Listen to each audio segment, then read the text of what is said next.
Welcome to Conversations. I'm Barbara Kanellopoulos, and my guest today is Tyrone Croom, who is the president of Falmouth Youth Football.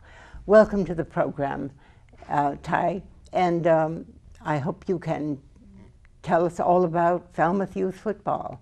Thank you, Barbara. Appreciate being here and having the opportunity to talk about Falmouth Youth Football. What is the connection between Falmouth Youth Football and the Pop Warner program? Well, Pop Warner is a league that's been around since the late 1800s. It was made after Glenn Pop Warner, and there are subsets of leagues and divisions all throughout the country, as well as other countries as well. So we participate in the division called the Hockomock League. It makes up about 25 towns. You have about anywhere from 2 to 4 teams per town. You have different levels from A all the way down to E. So you have your oldest down to your youngest. So that's the league that we play in is Pop Warner. The division that we play in is the Hockomock League. I guess the specific thing about Pop Warner that sets it aside from other kinds of programs is the emphasis on scholarship, on having kids do well in school, and it isn't just about football. Yes, I mean, one of the great things of Pop Warner, it actually started out as Glenn Pop Warner's Little Scholars, and then as time went on and they developed into the Pop Warner name, they did not forget their original founding principles. It is very important throughout our process of bringing kids on. Everything we do from their way in to their initial forms that they fill out. We have to put down report cards, we have to write down what they have for grades, and then you go through a monitoring process to make sure that the kids are still doing the things that they should do during the school year, as well as on the field. So really it is very much concerned with the whole child, not just the skill of playing football. The concern is with the safety of the child as well. You know, there's been so much talk about injury in football that I'm sure that that's front and center in the minds of parents. Can you tell us something about how you deal with the possibility of children in football making sure that they are not injured? I'd say, you know, that's kind of a tough question to ask. You know, there are the opportunities and the times that kids potentially could be injured. They could be injured in any sport. They could be injured at home. They could be injured walking down the street. What we do, and it's under the guidance of Pop Warner, but every team has their different ways. For us, we're really a technique first. We're all about making sure that all of our participants, all of our players are you know, ready to play and play the right way before they step on the field. We encourage them to tackle safe. We encourage them to block safe. We encourage them to use the techniques that we teach them, and not just go out and, you know, try to make plays and try to do things the unsafe way, if that's even a way to say it. Is that something that has football evolved in that direction recently? Or? Absolutely. It's funny. I have this conversation with people all the time. If you look at where football was, you know, even 5 years ago, to where it is today, to where it's going to be in 20 years, there's going to be some change and some I'll call it washing out that needs to happen. You know, you're still going to have coaches at all levels who are still that, you know, die hard, in your face, grab you by the face mask and tell you got to do. But you're starting to see the coaches evolve. They're more educators, more mentors, more teachers. You're also seeing the sport evolve, where it was, you know, all about the big hits and then the crushing blows, as they call it. It's now turned into the proper form and technique. You know, where it used to be about separating the player from the ball as a defensive back, now you're looking at a player who is observing and how can I get that interception, or how can I make the tackle so that I'm thinking of myself and my safety as well as the player that I'm going to hit safety. I think that I'd hope that we would have a slide up so you could illustrate some of the things that happens, but perhaps we can watch for that a little bit later. When that comes, I'd love to explain that too, so let me know. Right. So that what should parents have in mind when they want to say have a child enter the program? I think for the first part is that, you know, parents should really ask the question to themselves is what do they want to get out of the program? And then from there, do their due diligence. You know, we are an open book organization. If people would like to attend our board meetings, they're more than welcome to. If people would like to come to our practices, they're more than welcome to. If they'd like to talk to coaches, if they'd like to talk to me, you know, we're available at any time. So for me, I think it's the due diligence. You know, find out from your child, what do you want to do? Find out what it is that they want out of the program, right, and then communicate with that with us. Right. You know, not everybody needs to be a superstar. Not everybody needs to be the starter. Not everybody needs to feel like they're going to be a D1 athlete. You know, it's funny when you hear that being professed, is that, you know, we play this style of football and we do these different things. And at the end of the day, you know, how many of those kids are actually going to participate later on in life? The keys that we try to do as an organization is give those kids the opportunity to have that success now, have that camaraderie, have that community feeling at this age. So hopefully they potentially might want to become a high school or collegiate player, right, but it's not a prerequisite. Right, and in the meantime, the child is gaining friendships, learning to play as a team, learning to be with others, and it's very much a family affair too, that families come to watch the games, and that I think that emphasis on other skills besides just athletic skills is pretty important. Now, it seems to me too that with all the rehearsals that there are rehearsals that kids have to go to that are Mondays through Thursdays, from 5:30 to 7. I think that's a good way to help a child learn to schedule his time, mm-hmm, and to learn to manage time too. All of that is pretty critical for learning skills that will be very important when the child grows up.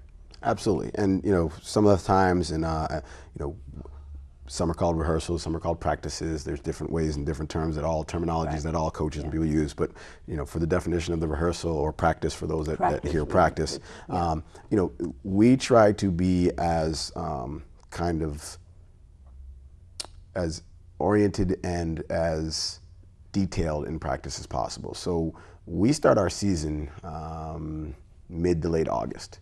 Now, those first 2 weeks, we go Monday through Thursday.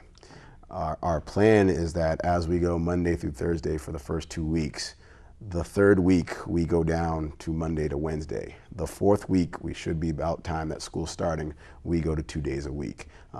Like you were mentioning about scheduling and timing, one of the things that we are sensitive to parents and their timing, to kids and school. Right, right. We want to make sure that, yes, football takes a lot to prepare, but it also, if you do your job as coaches and as an organization, we can prepare our kids without having to have them be out there for, you know, 2 hours a night, 6 days a week, plus a walkthrough on Saturday. That's just a little too much. Yeah, right. Because you want to allow time for schoolwork and Absolutely. for family time and that Absolutely. sort of thing. Absolutely. And there's a lot of emphasis on having all the players get some experience on the field. Yes, that's one of the things I love about Pop Warner, and why we as an organization stand by Pop Warner. They actually have a system in place where every game you have a person that's called a MPR administrator. And what that is, it's a mandatory play rule.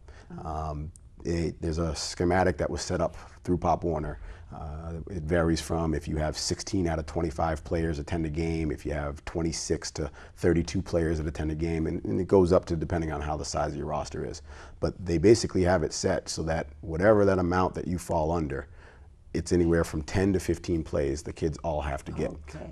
What I love about that is that you have a person on our side that is monitoring that, and you have a person that's on the other side monitoring the team, and they have someone that's monitoring us. So the key is, again, is making sure that all the kids are playing. Yeah. For me and for us as an organization, you know, kids at this age, this is where they need to learn. You know, this is the most important time. You know, you're going to find out if a kid will enjoy the sport or not based on how you coach them and how you teach them, and them having the experience of playing in games. Sure, we could go put in the top 15 kids and try to win every game and, you know, really give ourselves that good job as an organization, or we can sit there and say, you know, one of the greatest stories I have of the season, and there were many for this year, was a kid who came up to me whose parents said, "No, I don't think he even really wants to play football. He just said he wanted to." By mid-season, he says, "Coach, do you think I could play in high school?" And I said, "I think you could do whatever you want to do." But the fact that you took a child who told his parents, "I want to play," they didn't really believe that he wanted to play, and then to have him ask that question at mid-season, I mean, that wasn't even at the end of the season, that was midway through. So that's what we want to do as an organization. Right. Yeah, those children can surprise you, because once they get into something, then the enthusiasm begins to build. Absolutely. It seems to me that what's interesting too is the fact that you have a coaching style that you think is probably very effective, that means that young people will probably remember their coaches. Absolutely. You know, our biggest thing as an organization is that we are coaches, we are mentors, we are teachers, we are mom, we are dad, we are disciplinarian, we need to be as well. So one of the things that I love to point out, and if people have a chance to take a look at our Facebook page and look at some of the pictures, you know, the one thing I love is that you'll see our coaches, you know, we talk to kids. You'll see a hand on the shoulder. You'll see a coach get down to the level of a kid and a child and look in their eye while they're explaining. You don't see them standing over and you know, kind of looking down and barking orders, or even, and it's the perception. And it's how you deal with the kids at this age. Again, we're all about being teachers and mentors. We want these kids to understand and appreciate the sport. You know, there are going to be good times and bad times, but together we'll get through it. Right. So it's not just about playing to win the game. It should never be about playing to win the game. It should be playing about, you know, as a friend of mine says, win in life. Yeah, it's funny. I have a good friend that made that statement to me one day, and I said, you know, you're 100% on. You know, let's not worry about the scoreboard at the end of the day. Did you do your best? Did you try your best? Did you learn from what you did? Whatever mistakes you made, they're done. Now, can we correct those mistakes next week? Yes. And if that next week gets you better and closer, then that's what we want you to do. Life lessons that are so critical. Now, it seems to me that one aspect of Pop Warner that I appreciate very much is that you have someone on the field all the time who is trained to look for the possibility of an injury. Yes, all of our coaches, and that's, again, one of the greatest things that the league does. All of our coaches are heads up certified. We have to go through training, we have to take an online course. You know, we refresh all throughout the season. As coaches, we talk about our protocol and what we're going to do. We also have EMTs that are on site for games, and then we have a certified EMT person that's on for practice as well. Perfect example of how our organization runs, and I think we run a lot different than others. Again, the importance for us isn't about the victory, so we are all about safety first. We recently had a child who, you know, hit his head in a game, came over to the sideline, and you know, he expressed that he was hit in the head. We went through our 5-step process. After he had cleared, he basically said, my head is hurting. So at that point, you're done. You know, it's safety at that point. We could have easily put him back in. He passed the protocol. You know, we could have gone over to the parent, and we could have gone over to the EMT, and they all would have said the same thing. But we'd rather, you know, err on caution. Really? So for us, we said, take your helmet, take it to your mom, come back over and support the team. So that's what we're about. You know, if there is any time that there's an issue with safety, whether or not it's another team playing, you know, harder than what they should, or if we see that our kids are being injured more because of the way that the team's playing, as an organization, we're going to stop the game. You know, you can say what you want and call us what you want and do what you want, but, you know, we're here to teach the kids the sport, not see them injured because of bad technique, bad form, or bad play. That's something that parents will appreciate hearing, definitely. And the whole thrust of the program that you have is community-centered. There are other things that you are interested in having kids do as well, besides play football. Can you mention some of those visions you have of what the program, what activities children will do that that will take them into the community? Absolutely. I mean, you know, we are trying to build community leaders, and we are trying to build kids who have interest in their community. You know, we as an organization, we're running programs such as the 180 program. It's a mentoring program where we have leaders in the community come down and work with, we call it, you know, 1 day a week for 80 minutes. It's 30 minutes of study hall, 50 minutes of play. And that's one of the programs that we've designed. We want to do another program called Teach Me to Read My Playbook. And the idea behind that is to partner with Falmouth Library, partner with the schools, and then, you know, basically embrace what all the schools are professing during the summer. You know, read more. Get out and do things, you know, and so that we want to embrace that. So any things and any programs that are going on that our kids of this age group are learning, we want to build programs to reinforce that. One of the things that we do find is that being coaches, being mentors, seeing them outside, we're going to hear certain things that a teacher and a parent would never hear. Now, with that information and what we do with it is very important. So how can we embrace where the child is not doing certain things in school that potentially we can help reinforce? Hey, did you do your homework? Hey, did you read that book? Hey, come over here and talk to me. You know, I remember when I was playing and I did these things, or I remember when this was going on, I did these things. You're doing exactly what I was doing. You know, just having that connection can change. You know, we want those kids to go out and seek opportunities. I know, you know, Boy Scouts and I know other, you know, organizations that are, you know, more philanthropic are doing things. Well, why can't we? Why can't we go out and have a, you know, not a fundraising car wash, but just a community car wash? That's you know, right. why can't we do a fun night where it's, you know, in the wintertime, grab shovels and say the Falmouth Hurricanes will be around town shoveling out people who need help being shoveled out. You know, that's the things that we're looking for, and those are the things that we want our kids to come to us and present to us, because now that's building community leaders. That makes perfect sense, that the Falmouth Youth Football will be definitely community-centered. And that makes the experience for the children just very rich. Absolutely. Very rich. Absolutely. And I wonder about age groups now. We have, you have a way of knowing when a child is ready to play football? Well, again, that's one of those tough questions to answer. The child will know when they're ready to play football. You know, a lot of parents will say, I won't have my child play until high school, I won't have my child to play, and then you'll have a kid that's like, I just really want to get out and play. So the child will know, but I think that what needs to happen is there needs to be that dialogue and that due diligence that I spoke about before, is that the conversation with the parents, and to find out the organizations that are looking to build, you know, teach proper technique to build. There's not a minimum age? There is. The minimum age is 7. But again, what I say by that is that, you know, that 7-year-old might not be ready. And, you know, for me being the president of the organization, there's that tough conversations that I will be having with parents, that they may bring a child to say, come play tackle. And I might say that that child's not ready for tackle yet. But again, those are the things in the dialogue that we want to make sure we're having for safety first and for running an organization properly. And, you know, let me also preface that we're not all tackle. You know, we have a flag program that runs, and I would love to see 500 kids in the community playing flag football. You know, I just think the experience of football in general, and our organization in general, is something that will be great for the community, great for all the kids, and that's what we really want to promote. Now, if there are children that want to play tackle, you know, we're going to absolutely have that opportunity, and we're going to make sure that, you know, we are, again, safety first.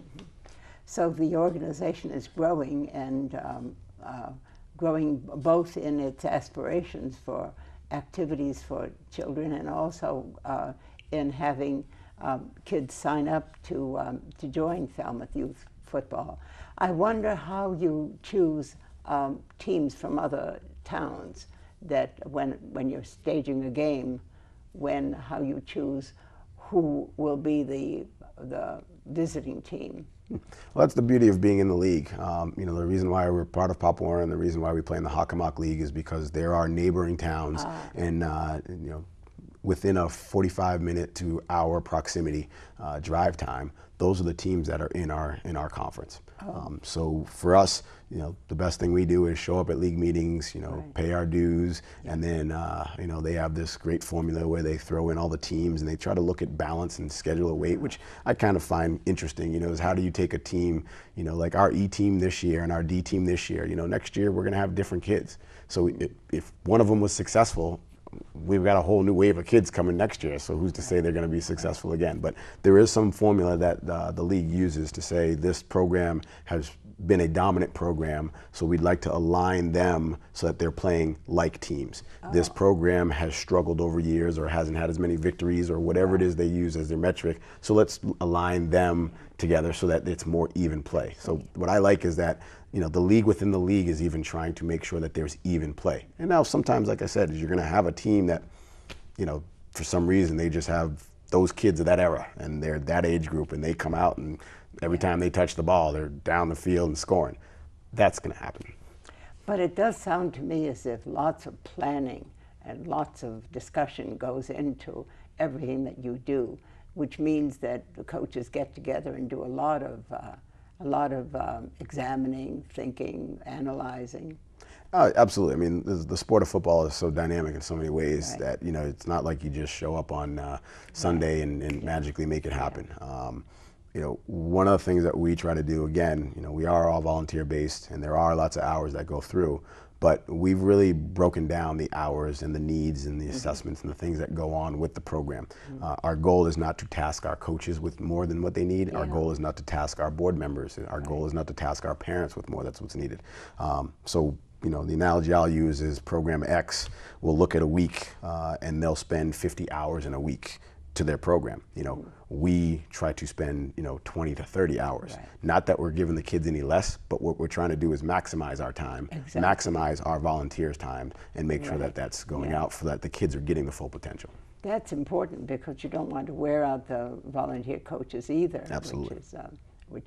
The times I've attended games too, what I like very much about it is that it's a family thing. There are parents there. There are younger siblings watching. So it's a chance for a child to really enjoy a family event while he's playing. Not to mention the other kinds of things. I know that the Pop Warner has always been focused on, as you mentioned before, the child as scholar. How do you keep track of where a child might be and with regard to schoolwork? Again, throughout is that informal? It is informal. I mean, throughout the school year, we've formed great relationships with all the schools, all the elementary schools, and where all our players are. We have notified them that if there is anything that we need to be aware of, to please let us know. From time to time, I may call in and check in, but we're not trying to police the kids per se as much as it is to support the kids. So unless there's a reason for us to really dig in and find out if there's something going on, we're going to leave it up to the onus of the parents and the child to kind of self-police that. Come in and say, I need some help with school, or I didn't do too well in my grades, in my schoolwork, so my parents are going to have me stay out this week, and we're going to support that, and we're going to support you on that. Now, there will be times where if we do get a call from the school and they say player X is doing this or this is happening, then we will address that as well. But for the most part, we have the systems in place. Fortunately, this year we haven't had to activate any of those systems. Good. I'm very enthusiastic about this program. It just seems to be very important and wonderful for young people to get involved in. And you have a website for parents who want to get more information about the program. I wonder if we can put that website on the screen. What is the? It's FalmouthHurricanes.org. Okay, that's easy. FalmouthHurricanes.org for people who want to look at that. And you have a Facebook page. We do. That's the Falmouth Hurricanes Football and Cheerleading. Okay. And then we also have a Twitter account as well. You know, we really try to stay up with all the social media. Yeah. We want to give as much access to our program to parents. We want to promote as much as we can around the community what we do and how we do it. And your players, your young players, can have a look at Facebook and see what's going on too, which might be a pleasure for them. Absolutely. Right. Well, I can't thank you enough for being on the program, for telling us about Falmouth youth football, and I wish you lots of luck. The season is still ongoing. And by the way, how long do you play throughout the year? Well, usually the season starts around August, and we finish around the third to fourth week of October. One of the fun things about our program and what we're doing is our neighbors over in Sandwich, they invited us over for a game this weekend that was not even on our schedule. So we're actually going to go over there, and a couple of Cape teams, the Lower Cape, Plymouth and Wamer are going to come join us. We're going to have just a little mini jamboree where we have the kids get out and play and get to play against teams that we didn't get to play in the regular season. So it's just it's a fun environment. You mentioned earlier about family environment. It's funny how the word family comes a lot with football.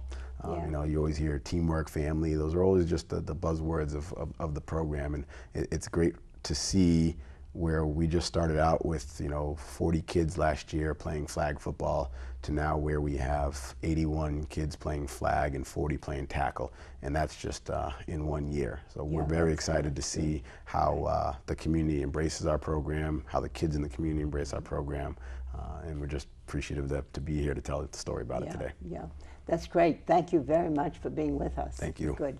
And thank you for tuning in to Conversations. We look forward to seeing you next time when we have our program. Thank you very much. And thanks again. Thanks. That was really nice.